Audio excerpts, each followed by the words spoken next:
নমস্কার, রিপাবলিক বাংলা আপনাদের প্রত্যেককে স্বাগত জানাই। তনয় রয়েছে এই মুহূর্তে আপনাদের সঙ্গে দিনের শেষে বাছাই করা বেশ কিছু গুরুত্বপূর্ণ খবর নিয়ে। ইতিমধ্যেই আপনারা জানেন যে বৈষম্য বিরোধী আইন আনা হয়েছে, অর্থাৎ এক দেশ এক আইন, যেখানে কোনো রকমের বিভেদ থাকবে না, কোনো রকমের বৈষম্য থাকবে না। এবার সেই অভিন্ন দেওয়ানি বিধির পক্ষেই সওয়াল করলেন সাহিত্যিক তসলিমা নাসরিন। তিনি পরিষ্কার করে বললেন, এক দেশ যখন রয়েছে তখন একটাই আইন হওয়া উচিত এবং সভ্য দেশগুলিতে তাই থাকে। সুতরাং এই ঔপনিবেশিক যেই সকল দেশগুলো রয়েছে সেখানেও এই অভিন্ন দেওয়ানি বিধি চালু করার প্রয়োজনীয়তা রয়েছে বলে মনে করেছেন সাহিত্যিক। তাতে মেয়েদের, মাদের, বোনেদের তাদের স্বাধীনতা খর্ব হবে না, কোনো রকমের কোনো বিভাজন অন্ততপক্ষে তাদের জন্য থাকবে না। নাগরিকের অধিকার ধর্মভেদে আলাদা হতে পারে না। ভারত ও বাংলাদেশ দুই দেশেই ধর্মীয় পরিচয়ের ঊর্ধ্বে অভিন্ন দেওয়ানি বিধি দরকার, তবে তা সংখ্যাগুরু ধর্মের বিধান নয়। সংবিধান, মানবাধিকার এবং নারী পুরুষের পূর্ণ সমতার ভিত্তিতে রচিত হবে নাগরিক আইন। সমতা চাওয়ার শাস্তি মিলেছিল নির্বাসন, জুটেছিল হুমকি, ফতোয়া। 20 বছর পর প্রত্যাবর্তনেও দৃপ্ত কণ্ঠে সেই সমতার দাবি। পৃথিবীর যে কোনো সভ্য দেশে এই অভিন্ন দেওয়ানি বিধি আছে। বিশেষ করে নারীরা ধর্মীয় আইনের অধীনে যদি থাকে তাদের বিরুদ্ধে বৈষম্য আমরা দেখি এবং এটা মাস্ট। নারী পুরুষের সমানাধিকার, ধর্ম বর্ণের সমানাধিকার, বৈষম্যের বিরুদ্ধে সমানাধিকার। তসলিমা নাসরিন, যার কলমে বারবার ফুটে ওঠে এই সমানাধিকারের দাবি। কাঁটা তারের বেড়া ছাড়িয়ে পদ্মা মেঘনার ঢেউ পেরিয়ে যে কলম কণ্ঠে মুগ্ধ হয় গঙ্গাপাড়ের শহর। তিলোত্তমায় সেই তসলিমা বুঝিয়ে দিলেন কেন প্রয়োজন অভিন্ন দেওয়ানি বিধি।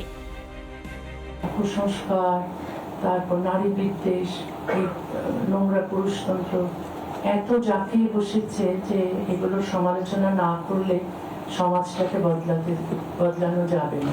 চাচ্ছি না, চেষ্টা করছি যে সমাজ কি করে সভ্য হবে, কি করে মেয়েরা সমান অধিকার পাবে, কি করে মানবাধিকার থাকবে। বাম আমলে নির্বাসন, তৃণমূল জমানাতেও দ্বিখণ্ডিত হয়েছে তাঁর কলম। বদলের বঙ্গে তসলিমার প্রত্যাবর্তন, সেই রাজ্য অভিন্ন দেওয়ানি বিধি লাগু করার পথে কয়েক ধাপে গিয়েছে। 20 বছর পর তসলিমাকে ভরসা দিয়েছেন কোন মুখ্যমন্ত্রী?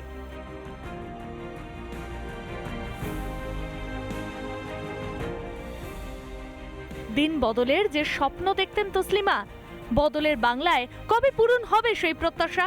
মুক্তমনা কবির কলম অপেক্ষায় সেই দিনের। রিপাবলিক বাংলা।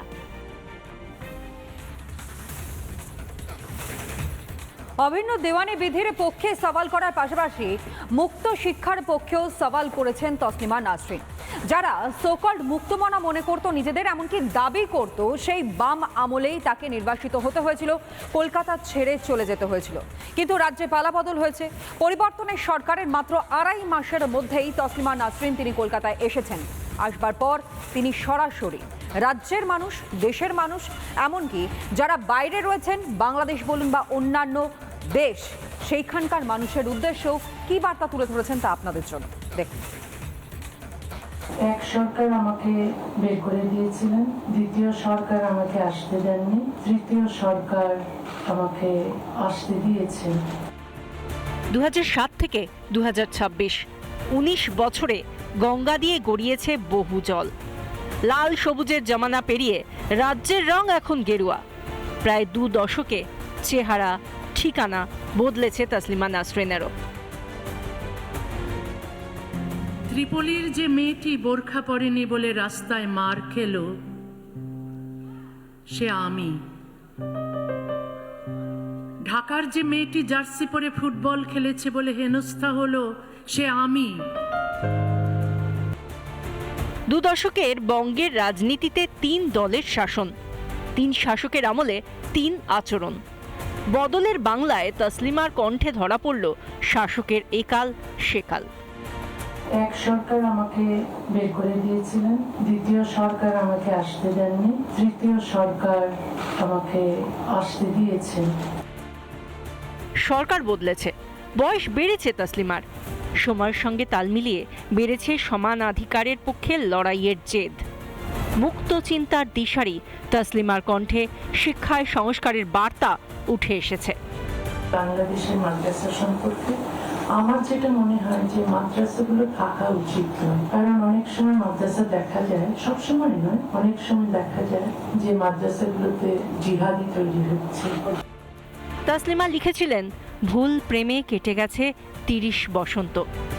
20টা বসন্তে বিশ্বাসে ভুল হয়নি তার। 1 অগস্টে নির্বাসন, সেই সব অন্ধকার দিন পেরিয়ে 19 বছরের লজ্জা কাটিয়ে তিলোত্তমায় তাসলিমা। কলম চলবে, লড়াই চলবে, ভরসার বাংলায় আর দ্বিখণ্ডিত হবে না তার কলম।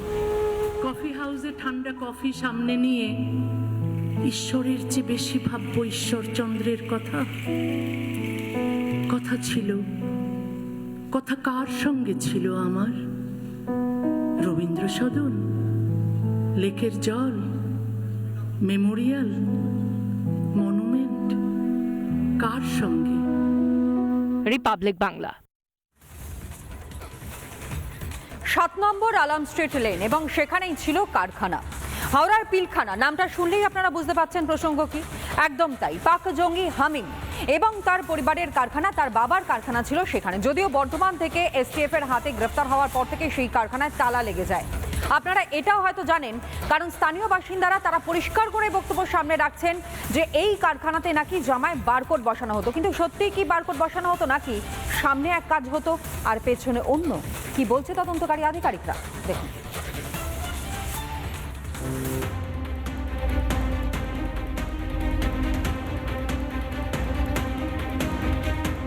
হাওড়ার পিলখানায় পিলে চমকে দেওয়ার মতো ঘটনা। 7 নম্বর আলম মিস্ত্রি লেন।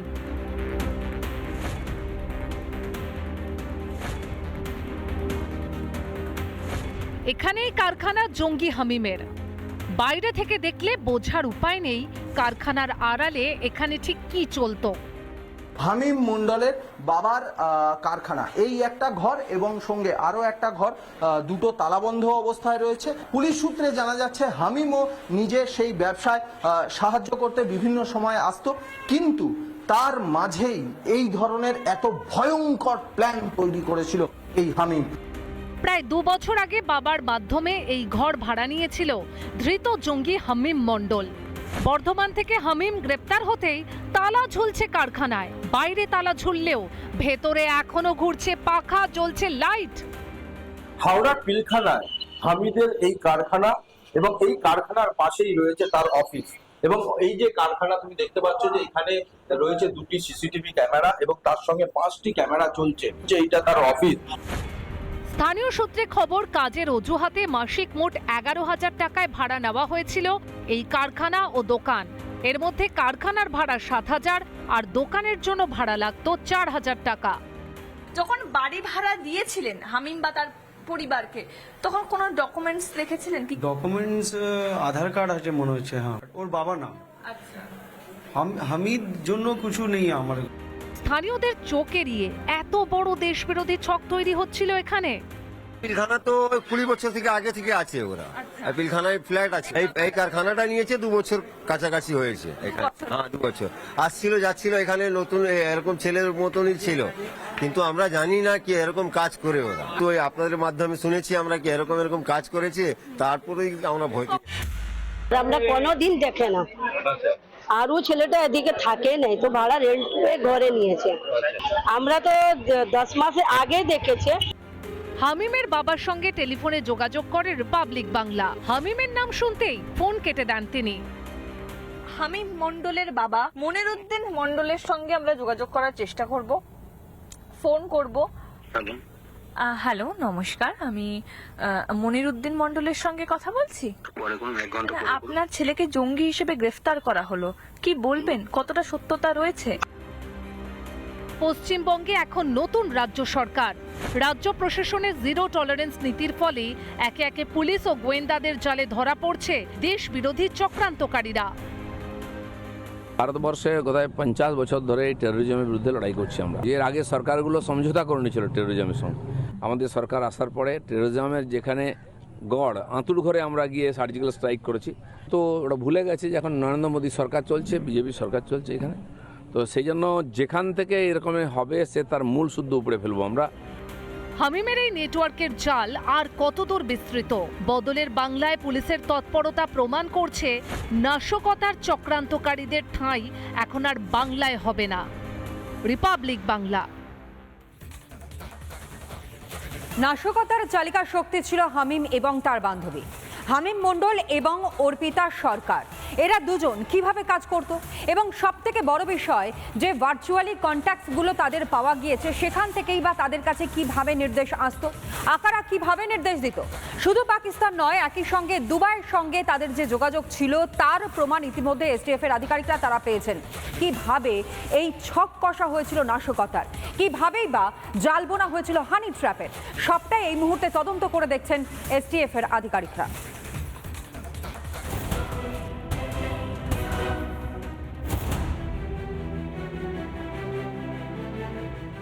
আটঘাট বেঁধেই জয়েশ জঙ্গি হামিম অর্পিতা মাঠে নেমেছিল। লোকের চোখে ধুলো দিতে মাস্টার প্ল্যান দুই জঙ্গির। সূত্রের খবর, দুই জঙ্গিকে জেরা করে এসটিএফ জানতে পারে পাক হ্যান্ডলাররা হামিম ও অর্পিতার সঙ্গে যোগাযোগের জন্য বেছে নিয়েছিল একাধিক টেকনোলজিক্যাল লুপহোল। ব্যবহার হতো বিদেশি ভার্চুয়াল ফোন নাম্বার, একের পর এক এনক্রিপ্টেড অ্যাপ। তদন্তকারীরা দেখেছেন হামিম শুধু পাক হ্যান্ডলারদের থেকেই নির্দেশ পেত না, ভার্চুয়াল নম্বরের ফায়দা তুলে নিজে থেকে যোগাযোগ রাখত আইএসআই হ্যান্ডলারদের সঙ্গেও। এই ভার্চুয়াল নাম্বারগুলো কিন্তু এসটিএফ আধিকারিকরা এই মুহূর্তে খতিয়ে দেখছে। তার কারণ ভার্চুয়াল নাম্বার থেকে ফোন করলে যে নাম্বারটি ফোনে শো করে সেই নাম্বারটি থেকে কিন্তু অ্যাকচুয়াল ফোনটা করা হয় না। এই নাম্বারগুলোতে লোকেশন ট্র্যাক করার চেষ্টা করে, তাহলে কিন্তু কোনো ধরনের কোনো ট্রেস পাওয়া যাবে না। অর্থাৎ এই ভার্চুয়াল নাম্বারগুলি থেকে পাক হ্যান্ডলাররা মূলত হামিদকে ফোন করত। হামিদকে ফোন করে তাদের সংগঠনের যে কার্যকলাপ, তাকে কি করতে হবে, কিভাবে, কবে, কি ধরনের কাজ করতে হবে, সমস্ত বিস্তারিত ইনফরমেশন বা সেগুলো কিন্তু শেয়ার করত এই ভার্চুয়াল নাম্বারের মাধ্যমে ফোন করে। তদন্তকারীরা জানতে পেরেছেন হামিম কাজ করত গ্রাউন্ড অপারেটর বা মূল অ্যাকশন প্ল্যানার হিসেবে, আর অর্পিতার কাজ ছিল হানি ট্র্যাপের জাল বোনা। কিভাবে চলতো অর্পিতার অপারেশন? এসটিএফ সূত্রে খবর, মূলত সোশ্যাল মিডিয়া এবং এক্স হ্যান্ডেল ব্যবহার করত অর্পিতা। বিশেষ করে আবিদ জট 333 এবং হামাদ নামে দুটি রহস্যময় এক্স হ্যান্ডেল থেকে সরাসরি নির্দেশ পেত অর্পিতা। কিভাবে বিভিন্ন প্রভাবশালী লক্ষ্যবস্তুকে ফাঁদে ফেলতে হবে তার ছক আসত ওই দুই হ্যান্ডেল থেকেই। হামিম অর্পিতা সরকারকে চ্যাটের মাধ্যম দিয়ে জানিয়েছিল বাড়তি গ্যাং তারা রাজি হয়ে গিয়েছে অস্ত্র পাঠানোর জন্য, যেরকম ভাবে হোক প্রস্তুত থাকতে হবে, এবং কথাগুলি হতো কোডিং ব্যবহার করে, যাতে সমস্ত তথ্য ফাঁস না হয়ে যায়। এই বিভিন্ন হ্যান্ডেলারদের যেরকম ব্যবহার করা হতো, একদিকে আবিদ জেড, একদিকে 333, এরকম হ্যান্ডেলার ব্যবহার করা হতো। তদন্তকারীরা আরো জানতে পেরেছেন হামিমের পারফরমেন্সে খুশি ছিল পাক হ্যান্ডলার ও শাহজাদ ভাট্টি গোষ্ঠী। জঙ্গি হামিমকে দুবাই যাওয়ার অফার দেওয়া হয়। এমনকি যন্তর মন্তরের নিট আন্দোলনের সুযোগ নিয়ে পুলিশের ছদ্মবেশে নাশকতার ষড়যন্ত্র করা হয়। যদিও উর্দি হাতে পাওয়ার আগেই আন্দোলন শেষ হওয়ায় ভেস্তে যায় সেই প্ল্যান। এই দুই জঙ্গি ছক কষেছিল মন্ত্রী উমেশ রায়ের ছেলেকে অপহরণের। ঠিক খাদিম কর্তাকে অপহরণের স্টাইলেই ছকা হয়েছিল ষড়যন্ত্র। তিল জলার যে ব্যবসাদার খাদিম কর্তা, তাকে কিন্তু অপহরণ করা হয়েছিল এবং যারা অপহরণ করেছিলেন তারা দুবাইয়ের একটি গ্যাং, তারা এই অপহরণ করেছিল। এবং তারপরে তদন্তকারী যারা অফিসাররা তারা যখন তদন্ত করেন, তারপরে জানা যায় যে তারা যে এই যে অপহরণ করার পর যে মুক্তিপণের যে টাকা, সেই টাকা নিয়ে তারা কিন্তু বিভিন্ন জঙ্গলি যে কার্যকলাপ, সেই কার্যকলাপে তারা কিন্তু এই টাকা সেই সময় ব্যবহার করেছিলেন। বদলের বাংলায় জঙ্গিদের জামাই আদরের দিন শেষ, স্পষ্ট বার্তা কেন্দ্রীয় শিক্ষা প্রতিমন্ত্রী। মাননীয় মুখ্যমন্ত্রীর নির্দেশে এই পুরো র্যাকেটটাকে তার সরজমিনে তদন্ত করে শেষ পর্যন্ত পৌঁছবে। কোনো অপরাধী যারা ভারতকে টুকরো করতে চায়, যারা ভারতের সার্বভৌমত্বকে চ্যালেঞ্জ করতে চায়, ভারতের শান্তি শৃঙ্খলাকে বিঘ্নিত করতে চায়, তাদের কাউকে ছাড়া হবে না। কারা কারা ছিল খতরনাক দুই জঙ্গির রাডারে? হামিম আর অর্পিতাকে মুখোমুখি জেরা করে অপারেশনের বিশদ রূপরেখা জেনে নিতে চান তদন্তকারীরা। তদন্তকারীদের মূল লক্ষ্য ভার্চুয়াল নাশকতার পুরো নেটওয়ার্ককেই একেবারে ছিন্ন ভিন্ন করে দেওয়া। রিপাবলিক বাংলা। আচ্ছা, পূর্বতন যেই সরকার ছিল সেই সরকারের সঙ্গে কি সন্ত্রাসীদের কোনো সমঝোতা হতো? আর যদি সেটা নাই হয়ে থাকে তাহলে রাজ্যে পালাবদলের পর কেন ডেরা চেঞ্জ করলো এই পাক জঙ্গি? যেমনটা আপনারাও জানেন এবং তদন্তকারী আধিকারিকরা তারা স্পষ্ট করে বলেছেন যে হাওড়ার পিলখানায় প্রথমে থাকলেও, সেই কারখানায় যাতায়াত থাকলেও পরে রাজ্যে যখন পালাবদল হয়, বিজেপি সরকার ক্ষমতা আসবার পরই সেখান থেকে ডেরা পরিবর্তন করে এই পাক জঙ্গি হামিম। বর্ধমানে গিয়ে ডেরা করে সে। আর এতেই প্রশ্ন উঠছে, পূর্বতন সরকারের সময় হাওড়াতে থাকা আর রাজ্যে পালাবদলের পর একটু দূরে গিয়ে বর্ধমানে ডেরা করা, এর কারণটা কি? পশ্চিমবঙ্গ পুলিশের জালে পাক জঙ্গি বেড়ে উঠেছিল তৃণমূল জমানায়। বদলের বঙ্গে ষড়যন্ত্রের জাল বুনতেই পুলিশের জালে। ওই হামিমের হামামে যারা আছে তাদের সবাইকে সামনে আনা, জনগণের সামনে আনা এবং তাদের সত্যকে উদ্ঘাটিত করার কাজ আমাদের সরকার এবং আমাদের এজেন্সিগুলো করবে। পশ্চিমবঙ্গকে যে লঞ্চিং প্যাড হিসেবে বছরের পর বছর ব্যবহার করা এবং পশ্চিমবঙ্গ সরকার, পূর্বতন সরকার যারা ছিল তাদের ভূমিকা কিন্তু মোটেও সদর্থক ছিল না। বর্ধমানে গ্রেফতার জইশ জঙ্গি হামিম আগে থাকতো হাওড়ার পিলখানায়। কারবালা মাঠের কাছে ভাড়া নেওয়া ফ্ল্যাটও রয়েছে, কিন্তু 26-এর ভোটের রেজাল্টের পর বর্ধমানে চলে যায় হামিম মণ্ডল। নির্বাচন হয়ে যাওয়ার পর থেকে এবং নির্বাচনের ফল 4 তারিখের ফলের পর থেকেই সে বর্ধমানে চলে যায় এবং সেখানে গিয়ে সে আস্তানা গাড়ে। তবে দীর্ঘদিন ধরে এখানেই কিন্তু আসা যাত ছিল বা এখানেই তাদের সঙ্গে যোগাযোগ ছিল। সমস্ত ঘটনার কিন্তু তদন্ত করছে এসটিএফ। থাকছে 2-2.5 মাস থেকে গেছে। আচ্ছা, তার আগে রোজ থাকতো, এখানেই থাকতো সব। 2008 থেকে 2026 অব্দি এখানেই টানা রয়েছে। এখানে টানা 2-2.5 মাস আগে ওরা গেছে এখান থেকে, আমাকে বলেও নেই। তারপরে আমি জানতে পারলাম ওরা এখান থেকে বর্ধমান গেছে। বদলের বঙ্গে জঙ্গির ঘর বদল, হাওড়া ছেড়ে সুদূর বর্ধমানে। তৃণমূল জমানায় এই বর্ধমানের খাগড়াগড়েই বিস্ফোরণ হয়েছিল। জিএমবি ঘাঁটির হদিশও মিলেছিল। বাংলাদেশ বর্ডার থাকার জন্য পশ্চিমবঙ্গকে বেছে নেওয়া হয়েছে জেহাদি একটা ঘাঁটি করবার। কেউ বর্ধমানে দেখেছিলেন খাগড়াগড় কাণ্ড, আজকে যে এটাও দেখছেন যে রেনেসার বুকে আজকে একটা পাক জঙ্গিকে পাওয়া গেছে। এটা ন্যাশনাল থ্রেট একটা, এখানে পাক জঙ্গি পাওয়া যাচ্ছে মানে এটা শুধু বর্ধমানের বিষয় না, এখানে একটা অনেক বড় চক্রান্তের জন্য এরা এখানে একটা ঘাঁটি গাড়ে। ভারতবর্ষে গত 50 বছর ধরে এই টেরোরিজমের বিরুদ্ধে লড়াই করছি আমরা। এর আগে সরকারগুলো সমঝোতা করে নিয়েছিল টেরোরিজমের সঙ্গে। আমাদের সরকার আসার পরে টেরোরিজমের যেখানে গড় আঁতুড় ঘরে আমরা গিয়ে সার্জিক্যাল স্ট্রাইক করেছি। তো ওটা ভুলে গেছে যে এখন নরেন্দ্র মোদী সরকার চলছে, বিজেপি সরকার চলছে এখানে। তো সেই জন্য যেখান থেকে এরকম হবে সে তার মূল শুদ্ধ উপরে ফেলবো আমরা। সন্ত্রাসবাদে জিরো টলারেন্স, এটাই বিজেপি সরকারের বরাবরের নীতি। বাংলায় ষড়যন্ত্রের জাল বুনেই পুলিশের জালে জইশ জঙ্গি। রিপাবলিক বাংলা। পাথরের ব্যবসায় রাজস্ব দুর্নীতির অভিযোগ তো ছিলই টুলু মণ্ডলের বিরুদ্ধে, আর এবার সরকারি টেন্ডারে সেখানেও দুর্নীতির অভিযোগ সামনে আসে। যদিও অভিযোগ এটা উঠেছে যে ভাইপো ঘনিষ্ঠ হওয়ার কারণে বা ভাইপোর হাত মাথার উপরে থাকার কারণেই এই দুর্নীতির হাত থেকে কোথাও না কোথাও গিয়ে নিজেকে লুকিয়ে রাখতে পেরেছিল এই টুলু মণ্ডল। যদিও ধীরে ধীরে সবটা পরিষ্কার হয়ে যায়। সরকারি টেন্ডারের ক্ষেত্রেও যে দুর্নীতি করেছে এই ব্যক্তি তা ধীরে ধীরে স্পষ্ট হয়। এমনকি যে এই অভিযোগ এনেছে তাকে পর্যন্ত ডেকে পাঠানো হয়েছিল এবং সেখান থেকে নাকি রীতিমতন সেই মামলা উইথড্র করবার জন্য তাকে প্রেশারও দেওয়া হয়েছিল, রাজনৈতিক চাপ দেওয়া হয়েছিল, এমনটা অভিযোগ উঠে আসে।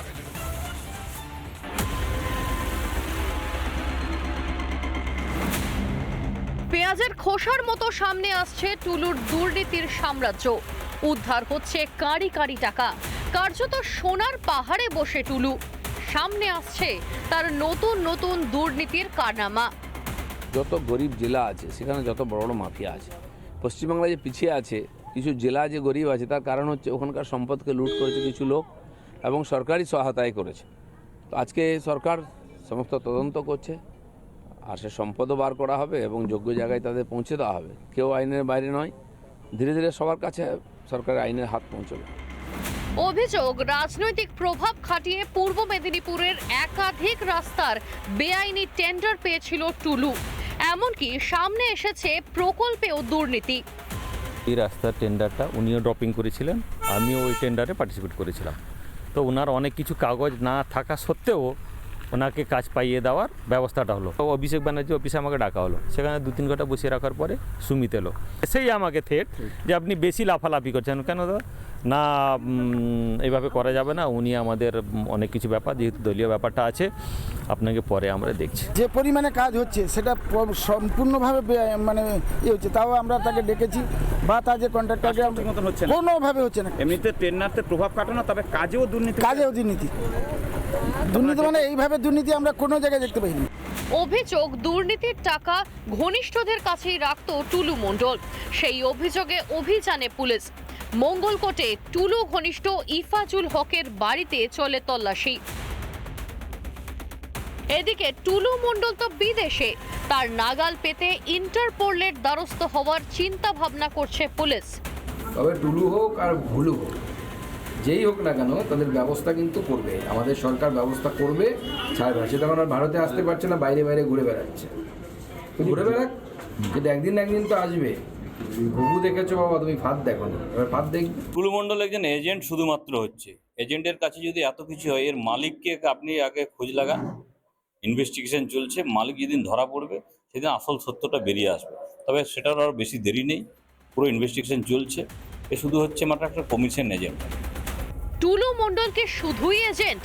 আসলে কি সবই হয়েছে ক্যামাক স্ট্রিটের নির্দেশে? কান টানলে কি তবে মাথা আসবে? রিপাবলিক বাংলা। বাম এবং তৃণমূলের জমানাতে উত্তরবঙ্গ তাঁরা বঞ্চিত হয়েছেন এবং সেই অভিশাপ সরে গিয়েছে একরকম রাজ্যে বিজেপি সরকার ক্ষমতা আসবার পর। আজ শিলিগুড়িতে সেখানে এক জনসংযোগ কর্মসূচি এবং সেই কর্মসূচিতে যোগদান করে কার্যত রাজ্যের পুর নগর উন্নয়ন মন্ত্রী অগ্নিমিত্রা পাল তিনি বেশ কিছু ঘোষণা করেছেন। একদিকে তিনি যেমন এই ঘোষণা করেছেন যে ডাবগ্রাম ফুলবাড়ি সেখানে একটি যেমন পুরসভা নির্মাণ করা হবে বা তৈরি করা হবে, ঠিক তার পাশাপাশি শিলিগুড়িতে সেই শিলিগুড়ির মানুষজন তারা পাবে হিমালয়ান সিটি। আর ঠিক কী কী ঘোষণা করেছেন শোনাবো। শিখা চ্যাটার্জির অনুরোধে আমরা ডাবগ্রাম ফুলবাড়িকেও পৌরসভার উন্নীত করার কথা চিন্তা করছি এবং করব। উত্তরবঙ্গের রাজনীতির দীর্ঘদিনের আক্ষেপ, বঞ্চনা, তবে সেই ছবিটাই পাল্টে দিতে উদ্যোগী রাজ্য সরকার। শিলিগুড়ি পুর নিগমে বসে সাধারণ মানুষের সমস্যার কথা শোনার পাশাপাশি বড় পদক্ষেপের কথা জানালেন পুর নগর উন্নয়ন মন্ত্রী অগ্নিমিত্রা পাল। শিখা চ্যাটার্জির অনুরোধে আমরা ডাবগ্রাম ফুলবাড়িকেও পৌরসভার উন্নীত করার কথা চিন্তা করছি এবং করব। শিলিগুড়িকে স্মার্ট সিটি হিসেবে গড়ে তোলা। Siliguri is part of Himalayan hill city, সেটাতেও এই স্মার্ট সিটির মতনই ডেভেলপমেন্ট হবে। জনসংখ্যা ও আয়তন বৃদ্ধির কথা মাথায় রেখে ডাবগ্রাম ফুলবাড়িকে পৃথক পুরসভার রূপ দেওয়ার প্রক্রিয়াও খুব শীঘ্রই শুরু হতে চলেছে। বছরের পর বছর ধরে উত্তরবঙ্গের মানুষের বঞ্চনার যে আক্ষেপ ছিল তা এবার দূর হতে চলেছে। এর ফলে নাগরিকদের জীবনযাপন অপেক্ষাকৃত আরামপ্রদ এবং সুবিধাজনক হবে। এর ফলে শিলিগুড়ি বাণিজ্য কেন্দ্র হিসেবে আরও প্রসার লাভ করবে।